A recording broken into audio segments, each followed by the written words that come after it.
soft voice reminded me one day, enroll in a Norwegian course.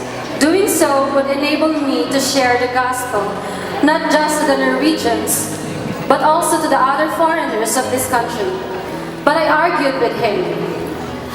I reasoned out that most people speak English anyway, and besides, the course would cost me a lot. But I enrolled anyway. In the middle of a semester in the Bible college where I was studying, the administration encountered a problem which later caused the school to be closed down.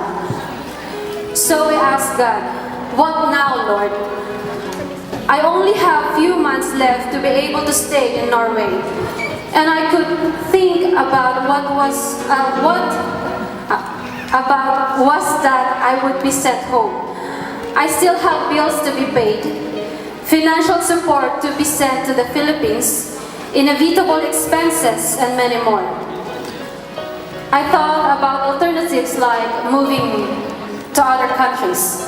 However, while bearing all these concerns in my mind, God called me in His Word.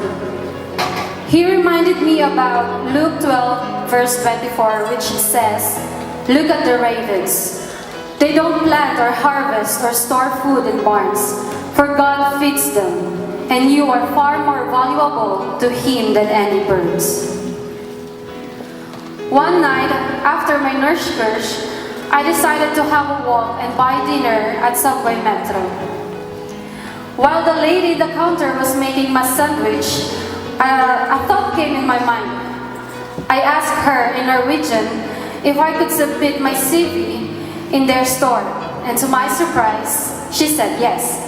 I didn't have my CV with me, so I asked her if I could bring it on the following day.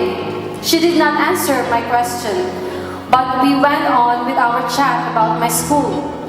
When I asked her again if I could bring my CV on the following day, she said that I just need to come back on the following week and wear black shoes, black pants, and I will be provided with a uniform, and that I could already start with my training in the store.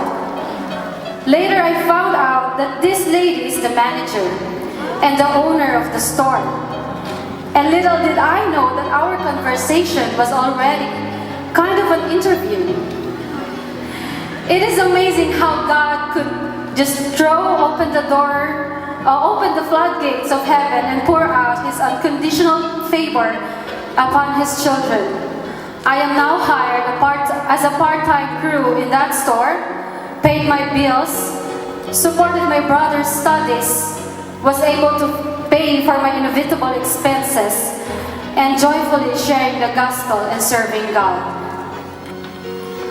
And just recently, my student visa was approved, granting me another year in a Norwegian School of Theology. Indeed, God is awesome. Honor and thanksgiving to my Lord Jesus, the author and perfecter of my faith.